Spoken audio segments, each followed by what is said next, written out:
Welcome to another episode of the Sunday Surefire podcast. I'm your host, the Commish. Joining me today is the co-host, my man Ethan Weaver. Mish, how we doing? Doing well, Ethan, doing pretty well. We are here today to run down the 2025 running back class.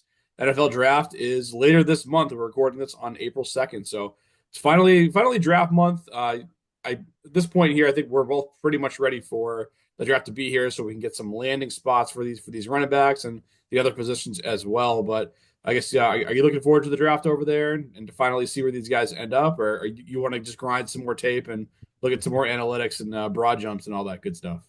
Always willing to put in the work, but no, I'm looking very much forward to the NFL draft. I think it's one of I think it is the climax of the off season.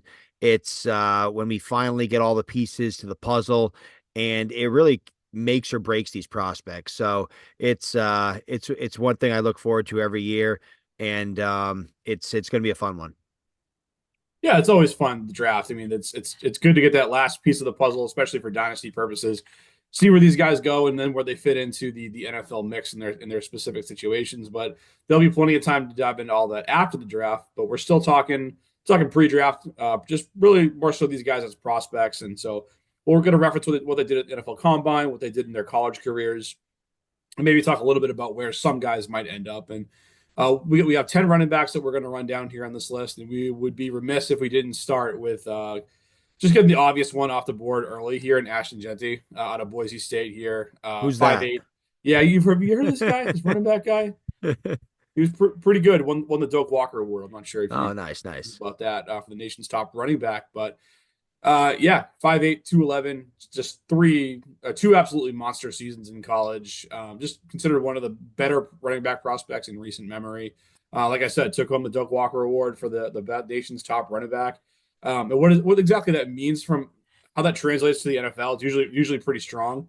Of the last 8 winners of this award who were currently in the NFL, six of them produced at least one RB1 season. So the and the guys that didn't, I should add too, are Bryce Love and Deonta Foreman, both of which had their careers either derailed altogether in Bryce Love, or Deonta Foreman had it seriously set back to start his career. He ended up has kind of latched on as a little bit of a journeyman after a tough Achilles injury. But outside of major catastrophic injuries, the guys that win this award are very fantasy relevant. So you can just toss Jeanty into that pile here. The stats are crazy. 7 yards per carry on a whopping 374 carries last season. Dual threat skill set. Caught 80 passes in his 3 years at Boise State. Just isn't much that he can't do out there. And he's going to be the 101 in all dynasty formats. And he's going to be everybody's RB1 overall in this class. Nothing spicy from us here, Ethan. Would you agree? I agree completely. Genty, I mean, one of these generational running back prospects. We've seen a few throughout the years. I guess I'm going to ask you a question. Would you rather have him or Bijan Robinson? Ooh, that's tight. That's a tough Yeah, question. not to put you on the spot, but we're talking about Yeah, generational talents. yeah. We did not talk about that beforehand. I mean, I guess it's hard to say because we don't know exactly where Jeanty is. At the moment, I would probably lean Bijan just because I know the certainty and he's gonna get a ton of work there, even with Algier behind him. So at this moment in time, I'll say Bijan with the caveat of I want to potentially change my answer after the draft. How about you? Yeah, no, it's tough. I guess Algier's kind of been a thorn in Bijan's side, but Bijan is that offense should be cooking this year. Genty has been mocked by Chad Reuter. He just put out a 4 round mock a week and a half ago or so, and he had Genty going to the Oakland, sorry, not the Oakland, the Las Vegas Raiders there at the sixth pick with Pete Carroll. You know, Pete Carroll loves to pound the rock. So if Genty's getting 20-25 touches a game, it's obviously gonna be great for fantasy, but the offense is probably going to be lackluster. Well, you never know. My guy Brock Bowers might carry them to the promised land, but yeah, no, it's always tough. I just figured I'd throw Bijan's name into the mix just because we're talking about. I mean, the last couple of years, just these insane running back prospects. So it's been great for us. I mean, the running backs with Gibbs and Bijan last draft, and then obviously Genty coming out this year. So it's we need a running back resurgence in the NFL. Yeah, running back renaissance. I'd be here for sure. And I guess before we move off of Jeanty, I want to throw out one quick landing spot where I'd like to see him play. If he falls to number 10 in the draft, Chicago Bears, I think that could be a fun landing spot.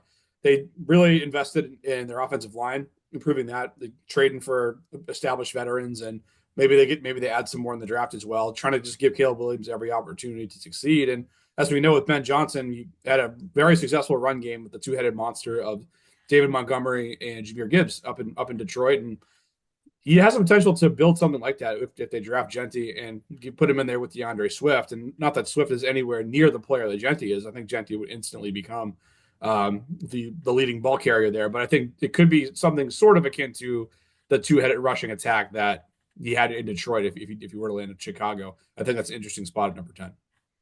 I do too. I think Ben Johnson's obviously going to try to mimic what he did in Detroit, and to have a guy like Jeanty, probably more so in the, I mean, he's going to play the Montgomery / Gibbs role because obviously Swift isn't Gibbs, and Jeanty's going to get more work than Swift, obviously, if you're taking a running back in the top 10 there. But obviously, with Caleb Williams taking a step, you have Odunze there, you have DJ Moore, you have Cole Kmet.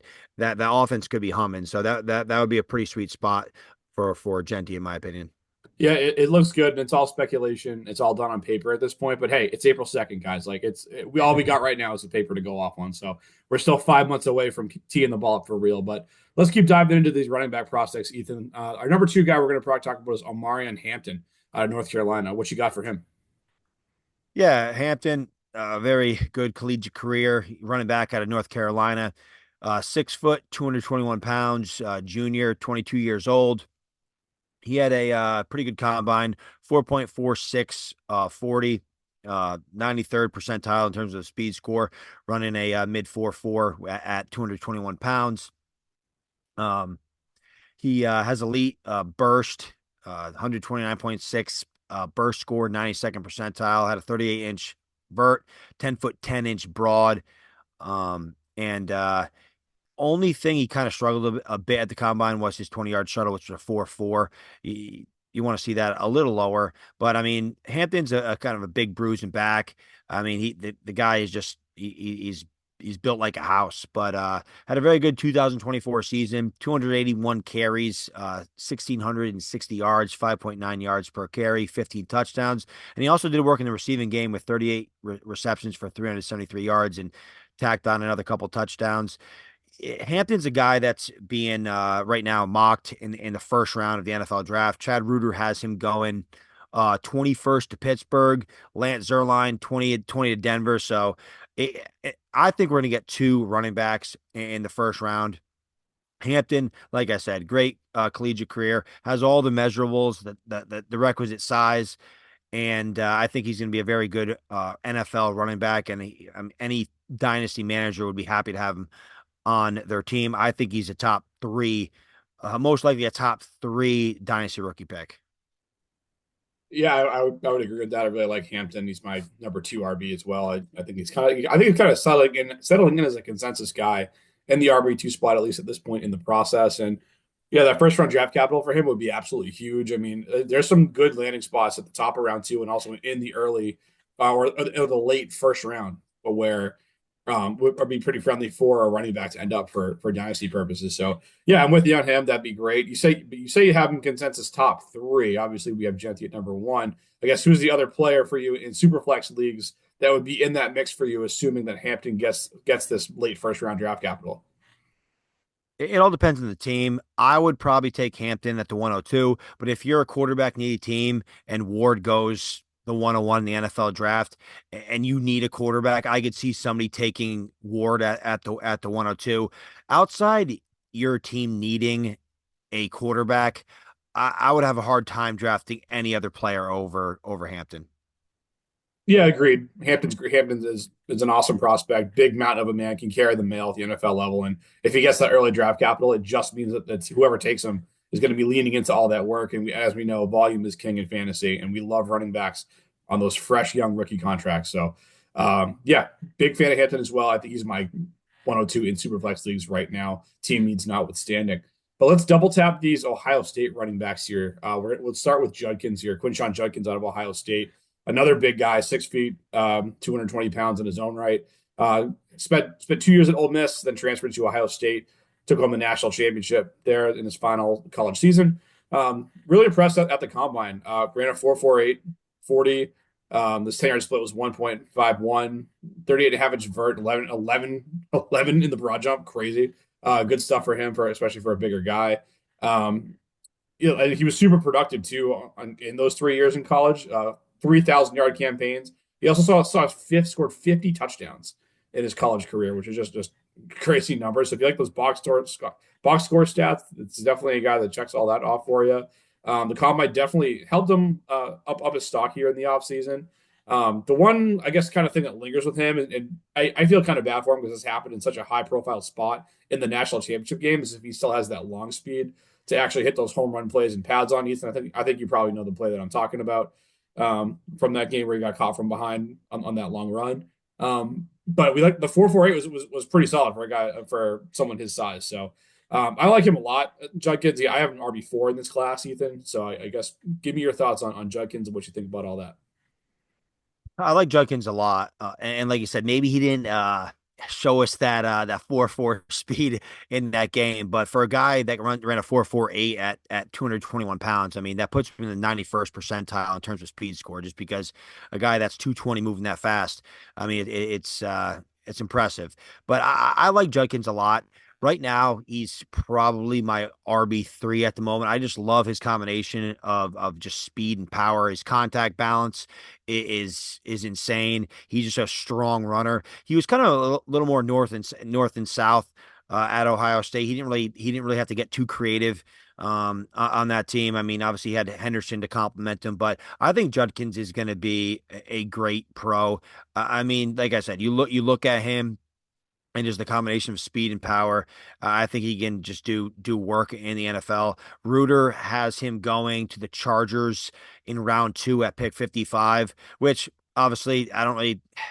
They just brought in Najee Harris, so I don't necessarily love the selection there by the Chargers, but I mean I like the round 2 selection, right? So I think Judkins is going to be a round 2 prospect, which it is going to obviously vault his dynasty stock there. But I mean, Judkins is a guy that's just so quick and explosive, and I'm really excited to see him hopefully get picked in the second round. I think he has a chance to be a top 40 selection. So I'm all in on Judkins.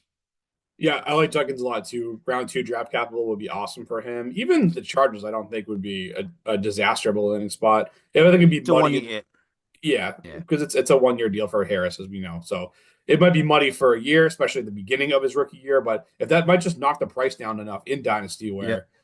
where you're more confident taking a shot, you get him a little bit later when the risk isn't quite as much. But yeah, anywhere in the second round, I think would be great for Judkins.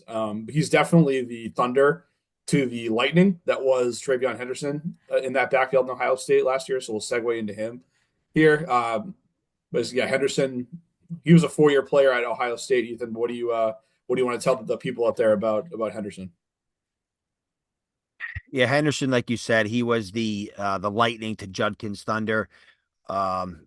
His fellow Ohio State teammate. Henderson is 5'10", 202 pounds. So on the lighter side, he ran a 4.43 at the combine, 38 and a half inch vert, 10 foot 8 inch broad. So very explosive back. I mean, just a guy. I mean, he can do it all, but he's capable of being a just a star on third downs in the NFL. He's a guy that can be a great complement in any backfield. So it's going to be pretty interesting to see where he goes. I mean, I think he's going to be a stud in PPR leagues, and just because I mean he is smaller that for a workhorse running back at 202, but he is a very good pass protector. So that he does have that box checked off. I mean, definitely a willing pass blocker, and I mean, very good technique. I mean, he stays in there even at a smaller frame and gets the job done. So, Henderson, like, I mean, you can kind of see him more in that kind of Jahmyr Gibbs, type role, and I think he's going to be, like I said, a great complement in a backfield. He probably won't be the every down three down back. I mean, you don't really see those too often, anyways. But at 202 pounds, I mean, you don't want to bang him in the line 20 times a game, but it'll be nice to see him in PPR formats. And I think Henderson and Judkins, some people like Henderson a little more. I think they with that PPR upside. I mean, Judkins that north south bruising back.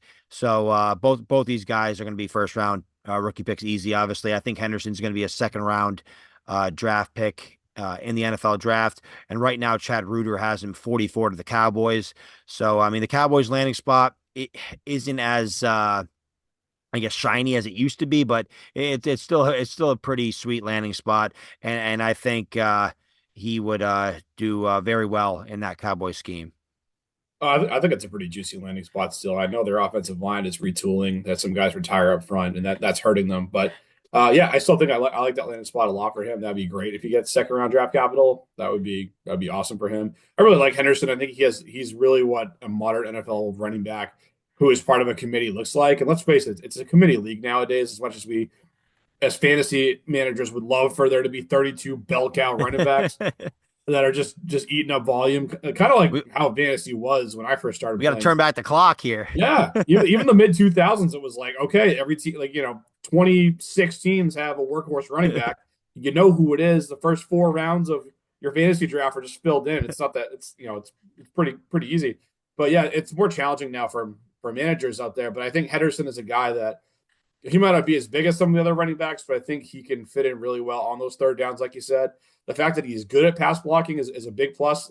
I mean, everyone says with these running backs that catch a lot of passes in college, they're like, he's a third down specialist. But a lot of those guys also have the first thing you see under weaknesses for them are struggles in pass protection. Where, well, you can't be an NFL third down running back if you can't pass block. So the fact that Henderson is good enough is, at least in theory, going to possess the skill set to do it at a serviceable enough level will get him on the field to put him in those opportunities to not only just pass block, but also catch passes on third down, which is what we want for a fantasy, especially in PPR leagues. So I like him. I like Henderson a lot. I have him as my third rated running back in this class. So big fan of his. But we'll keep going here to another guy I'm a fan of here. This guy rounds out my top 5 running backs in the 2025 NFL draft class amongst the running back position. That's Kaleb Johnson out of Iowa. Our boy Aaron Downtown Brown, who's not here tonight on the show, it will like this one, is a hometown Hawkeye. Going with the 6'1", 244-pound running back. 3-year career at Iowa. Some solid production in his first 2 years. It was okay. That really exploded as in his in 2024 to the tune of over 1,700 scrimmage yards and 23 total touchdowns. And this is a guy who, he's coming off an awesome season statistically. Graded out really well, 16th graded overall running back per Pro Football Focus. And mind you, folks, when I say he's like 16th, people are like, that's not maybe not too great. PFF graded 444 running backs. So to be in the top 16 is a very good mark, very respectable. And the kind of the elephant in the room with him is coming out of Indy, where people were kind of down on him after a 4 or 5 40 time. But like that doesn't mean I'm going to put him down at all for that. I mean, look, he's 224 pounds and he's 6'1". Like, what am I? Why is that a terrible 40 time? Like, we know we've seen running backs in the past who didn't crush in the 40. And while we all wanted Johnson to run a little bit faster, I'm not going to throw any cold water on him here. And if that forces folks to drop him down their boards a little bit, I'm just going to be happy to buy any type of dip I can get on a guy like Kaleb Johnson. Like I said, I still have number as a top 5 RB in this class. Ethan, where do you come in on Johnson? No, I agree completely. I think people overvalue the 40-yard dash sometimes. I mean, Kaleb Johnson, in my opinion, checked the box by being in the 4.5s at 224 pounds. So I don't think that should have really impacted him too much at all. I mean, he's still a guy that's like, for a bigger guy, light on his feet. He's quick, displays patience, running the football, and he had 66 missed tackles forced, which ranked 6th amongst PFF's big board of running backs, which ranks the top 27 running backs in the class that they're projecting to go in the NFL draft. So Kaleb Johnson had a good career at Iowa. I like him a lot as well. A bigger back that can easily come in the NFL and just, I mean, he's a guy that can, on a good offense, that can score. I mean, obviously double-digit touchdowns. I mean, and a guy that can handle the rock 20, 25 times a game. So Kaleb Johnson, Another guy with very good balance. I mean, he had 1,060 yards after contact, and he had 0 fumbles. So he's a guy that you can give him the rock quite often. He has good ball security. He does have to work on his pass protection a little bit, but overall, Kaleb Johnson, it would be sweet to see him in the second round.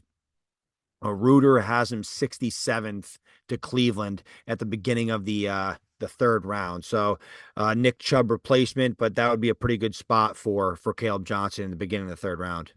Oh, absolutely. That'd be a great landing spot. For just from a volume standpoint, which is what we want for a bigger back like Kaleb Johnson. But let's go to a smaller back here as we round into the back half of this top 10 for us here. And Dylan Sampson out of Tennessee, Ethan. I like Dylan Sampson. He's out of Tennessee, 5'8", 200 pounds, junior. He's only a little over 20 years old, which is the youngest in the class. He had okay burst, 35-inch vertical, 10'4", broad. Had a good 2024 season. He had 258 carries, 1,491 yards, 5.8 per carry, 22 touchdowns, and then he recorded 20 catches for 143 yards. And his yards after contact, 929. Like I said, ranks fifth amongst that top 27 big board per PFF. Missed tackles forced was 70, which was fourth amongst those 27 running backs. And so, I mean, he did work for Tennessee. He was a very good back. There was rumors that he was going to run like if he did end up running the 40 at the combine, it was going to be in the 4.3s. Unfortunately, I guess with some lingering hamstring issues, he elected not to run. He did run on his pro day. From what I gathered, it was in the mid 4.4s. So I mean, if you just put the .05 pro day penalty there, it would equate to kind of a high 4.4. But he does play fast. So I mean, some people can run fast in the 40, and then you look at their tape and like, yeah, I don't really see a 4.3 or 4.4 from this player. But I mean, Dylan Sampson, you put the tape on, he does look very fast out there. He plays fast. But he did have a decent amount of fumbles. He had 4 last year, which isn't very good. He definitely needs to work on his ball security. Chad Reuter had him going pick 100, which was round 3, compensatory pick by the 49ers. So a compliment to CMC. I mean, in the third round, that would be a pretty good landing spot, especially with CMC's injury history. But Dylan Sampson, I like a lot. I think he can be a very, very good compliment in an NFL backfield. Yeah, I think so too. I think he has the potential to be a good piece of a committee at the NFL level. Obviously, great final season in college at Tennessee, SEC Offensive Player of the Year. I mean, PFF sixth grade running back. Good stuff there all around for him. Not a perfect prospect by any means. I think third round is about right for him. Even if it's late third round, I think that'd be good draft capital for him. And Sanford's an interesting landing spot. I hadn't given that one a ton of thought, but you always want the bodies behind Christian McCaffrey for the reason that you mentioned. So that could be Yeah. a good one. But let's go to another one here too. Another kind of more polarizing player, I guess you could say. Cam Skattebo out of Arizona State, 5'9", 219 pounds, just a fire hydrant of a human being. Um, uh, Crazy productive season last year at Arizona State, just carving up the Big 12. Over 2,300 scrimmage yards and 24 touchdowns. Um, the vert 39.5. The broad was 10.3, which is okay. And he didn't run his a 40-yard dash at the combine. People were kind of knocking him on that. He did run it at his pro day, and he ran in the mid 4.6s, which wasn't what we were looking for, especially at the pro days where everyone seems to get a little bit better time. You got to take those pro day times with a grain of salt. But this one we'd like to take it with a grain of salt for the opposite reason, I guess, which isn't usually what we come out of those exercises with. Regardless, I'm not really holding this against him in a big way. I think he's a guy who can be a leader in a committee at the NFL level. And because if you look at how the guy plays, I mean, he's a wagon out there because it's so hard to bring down. It takes multiple defenders to get this guy on the ground. And I just think the right NFL offense could see this guy and be like, okay, we can feed the ball to this guy, and maybe some of the shines off of him, and we don't have to invest a second round pick in him to go get him. If you can get him in the third round or later, I think it's a no brainer for just about any team in the NFL. And I think if he lands in a good running spot, he could be very fantasy viable, Ethan. I know you're kind of a Skattebo stan, so you're probably going to agree with me on most of what I just said. No, I like Skattebo. I mean, just watching him run it's great football, right? I mean, this guy's mentality, his fight, his effort, his contact balance, his play through contact ability is just elite. I mean, he put Arizona State on his back in the college football playoff, and it was just awesome to see.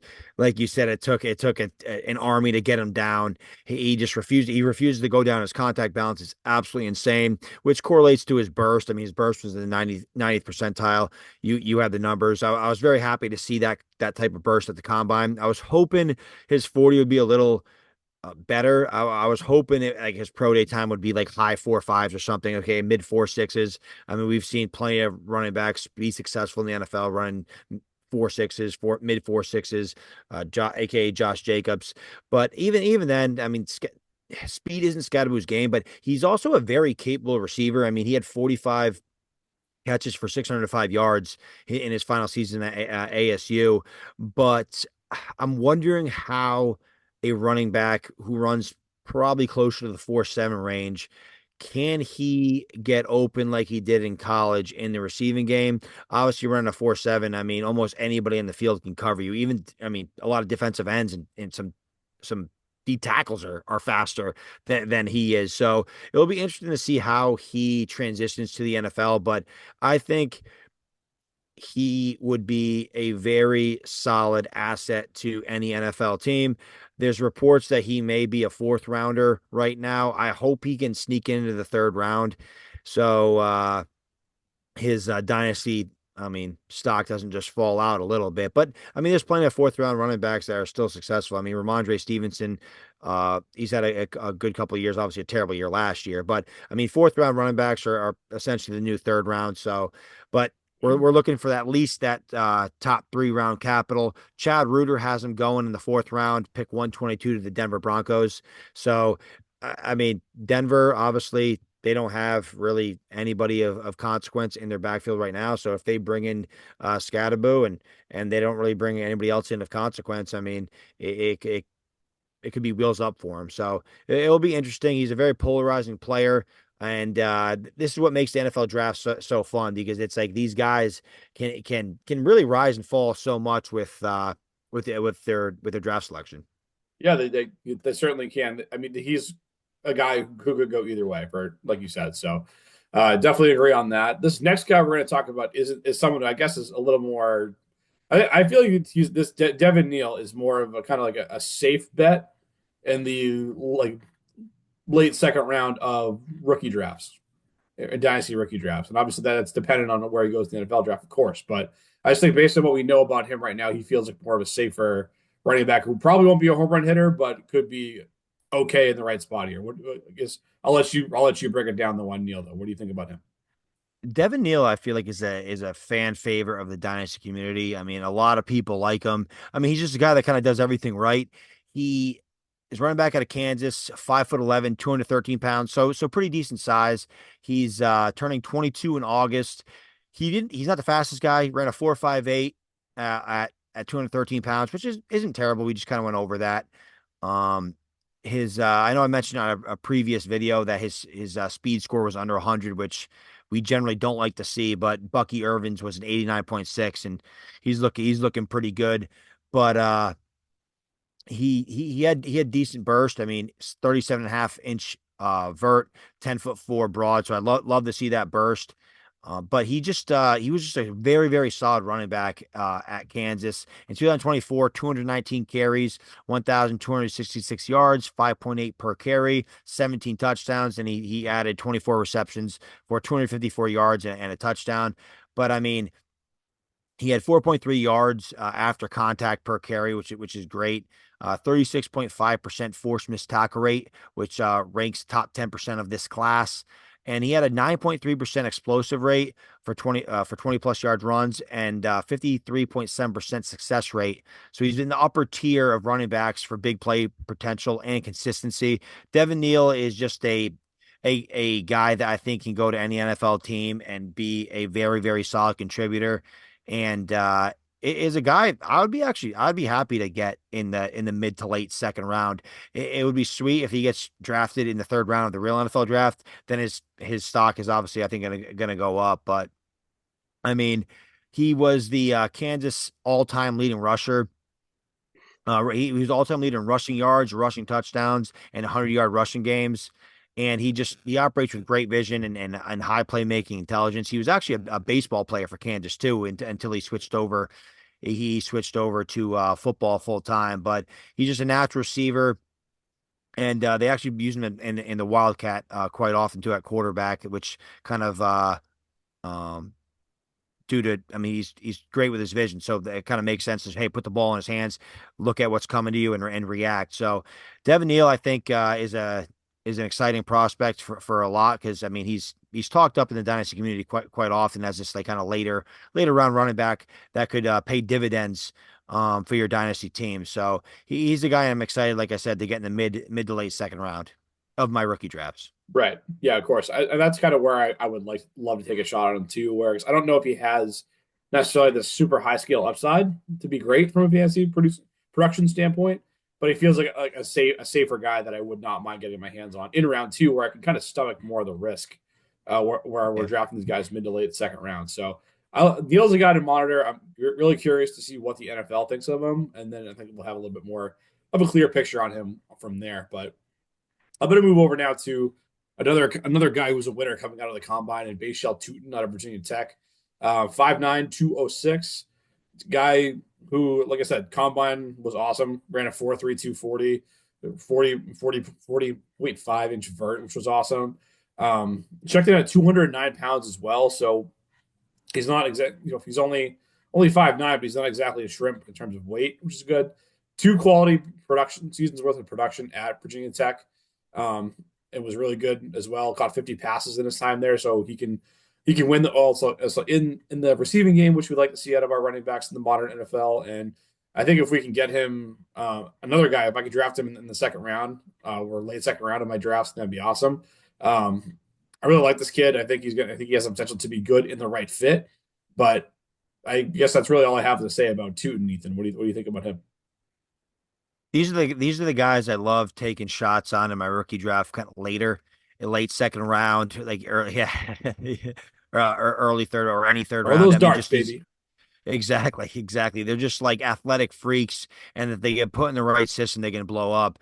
And I think a lot of people would overreact to this landing spot that Chad Reuter has him going to. It's the fourth round comp pick, but pick 136 to the Kansas City Chiefs. I mean, that speed in that offense, that the guy with that kind of explosion. I mean, look out. So, I mean, Tootin stock would definitely go up, but he's a guy that I definitely have my eye on going into late second, any in the third round of my rookie draft. So he's definitely a guy that I'm going to be looking at in the real NFL draft, and hopefully you can get that top 3 round capital, or at least fourth round at the floor. Yeah, that'd be great. If we can get a third round draft capital, I would absolutely love that for Tootin. That'd be great for his stock at the NFL level and in Dynasty for sure. But yeah, a good player. Kansas City would be great. They seem to love their fast guys there, even though I would love to see what Andy Reid runs the 40 in these days. But Not the guy's great. got an eye for speed though. And I'm not talking fast food, Andy. We love you. But let's keep going here. Got one more guy to talk about, Ethan. You're going to talk up RJ Harvey. Let's hear it. Yeah, RJ Harvey at a UCF, 5'8", 205 pounds, senior. He just turned 24 years of age. Had a pretty good combine, 4.4 flat, which I mean great for a running back. 38-inch vert, 10-foot 7-inch broad. So I mean, this guy has speed and explosion, at least at the combine here. But RJ Harvey, I mean, he was had a very good collegiate career. Um, he was in 2023. He was sixth in the FBS with 1,416 rushing yards, 226 carries, 6.3 per carry, and tied for sixth with 16 rushing touchdowns. In 2024, he was fourth in the FBS with 22 rushing touchdowns and ranked sixth with 1,577 yards rushing. But yeah, this guy, he was a high school quarterback He actually went to college trying to play the quarterback position and then transitioned over to running back. But he's just a playmaker, and I do see a really good first step with him. And when change direction, and I do see the explosion that I saw in the jumps and the speed at times on tape. I mean, he missed his missed tackles forced average ranked above the 96th percentile, and he brings natural hands as a receiver. So he's a guy that you want to get the ball in his hands. He obviously did work um, in college, and he has the requisite size for. I mean, 5'8".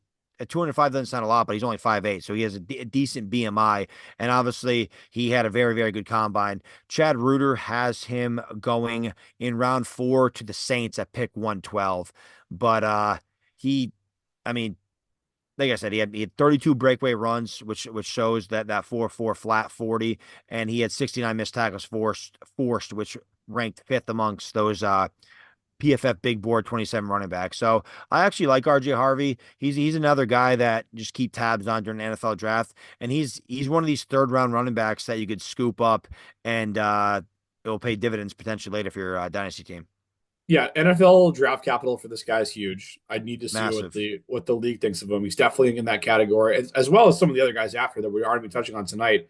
There's plenty of other good running backs out there that we didn't even get to, but who will think differently of them certainly after we get the NFL draft results. But it's huge for Harvey for sure. The fact that he's 24 years old, some analysts will say that doesn't matter. I don't care. I don't. They don't care about it. I care about it. I'll say it. I'm an ageist in Dynasty. I'm an ageist at the running back position. A 24-year-old running back. I'm not saying don't draft them because they're 24, but you better be good right now if you're 24. Because as you know, Dynasty is very much a value-driven and market-driven game. And do people like paying for running backs as they get into their mid to late 20s, Ethan? Of course. No, not at all. No, they Not don't. at People are all. getting hip to that. Like the aging running backs are losing value, particularly in superflex formats where the positions do devalued some. So yes, I am an ageist in Dynasty. I'll always be an ageist in Dynasty. So I did like what you said about like if you could throw a dart at him in the third round of your rookie drafts, that's fine. Like the risk there is mitigated altogether. So I wouldn't mind taking a shot on him there if he gets somewhat decent NFL draft capital. Or even if he falls like round whatever, fourth, even the fifth round, I can still see myself taking him a shot at him in the mid or so third round of my rookie drafts. I'd be okay doing that for sure.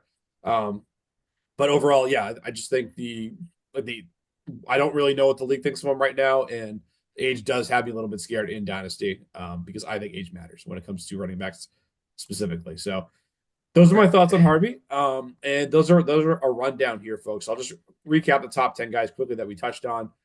We had Ashton Jeanty, Omarion Hampton, TreVeyon Henderson, Quinshon Judkins, Kaleb Johnson, Cam Skattebo, Bhayshul Tuten, Dylan Sampson, Devin Neal, and RJ Harvey were the 10 names that we ran down today.